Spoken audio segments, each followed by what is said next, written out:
So first, I'm excited to introduce Jen Lewis. Jen is the founder and executive director of Purse and Clutch, a certified B Corp that creates living wage, sustainable employment for global artisans with limited opportunities. Starting from the raw materials and ending with you carrying the most beautiful bag in the room. This year, Jen has launched a new ethical manufacturing course from sketch to product, where she walks product-based businesses through ethical manufacturing courses and finding the right artisan partners and setting up their first purchase order. She has a degree in chemistry, a master's degree in leadership and ethics, and enjoys vegetable gardening from seeds with her two young daughters, despite mixed results. Hi, Jen. All right, so let's go ahead and jump into the conversation. Jen, I feel like this is a really big question I'm about to ask you. But as a business owner, how do you set those boundaries between work and personal life when sometimes as a small business owner, like the small business is your life? It's such a challenge. I feel like I've tried multiple things that have not worked. I've kind of come to settle into thinking in terms of seasons instead of in terms of balance. Like I'm never going to be able to balance everything at once. I'm holding too many things. I've got a 4-year-old and a 7-year-old. I've got friends, I have family. I mean, there's too many roles to play, and I'm trying to run a business. So I just realized like right now, Q4 retail season, like I'm going to work more. I'm going to work on evenings. I'm going to work on weekends. I explain that to my family. We make a plan ahead of time.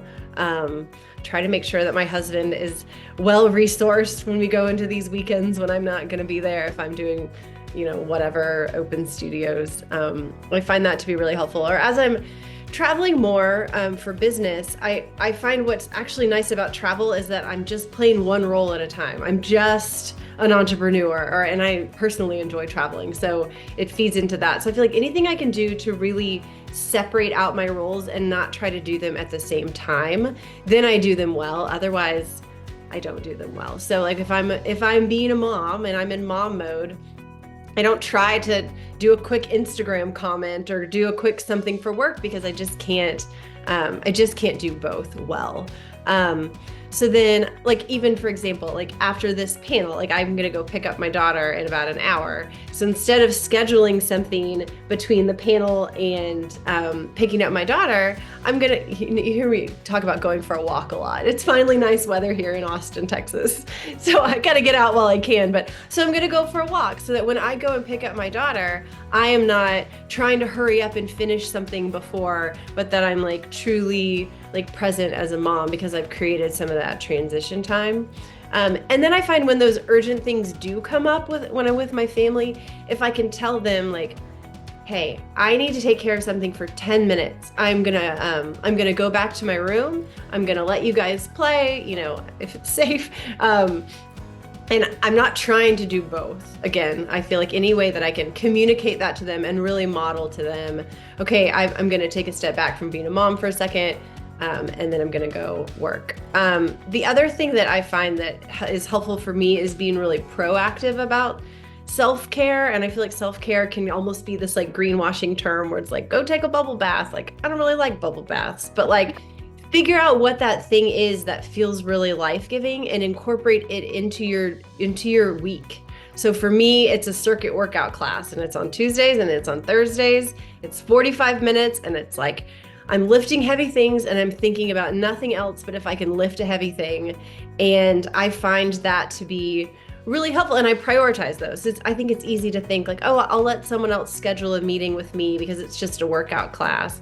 But I really protect those times so that when I'm having to do a lot, like I am resourced and there's time for me, because it's too easy for like my family gets me, my husband, my friends, but then there's not time for me to really center myself.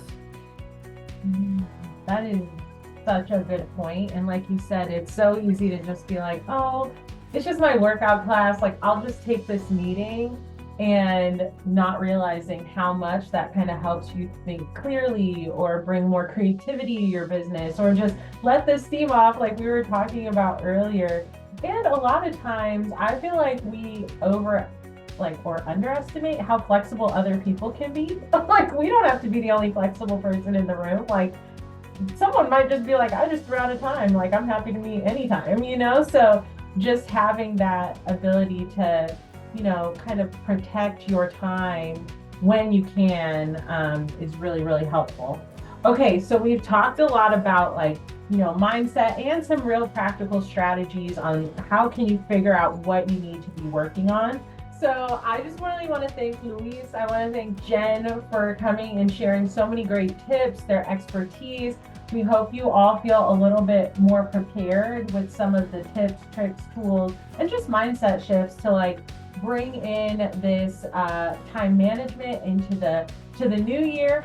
Also, if your question didn't get answered, please don't worry. We're going to be sending out links and resources tomorrow. And I really encourage you to schedule one of those free coaching sessions because that is really going to be extremely personalized and we can get into the nitty-gritty details of your business. So thank you all for joining, and thank you again to Jen and Luis, and we will all see you in the next one. Bye everyone.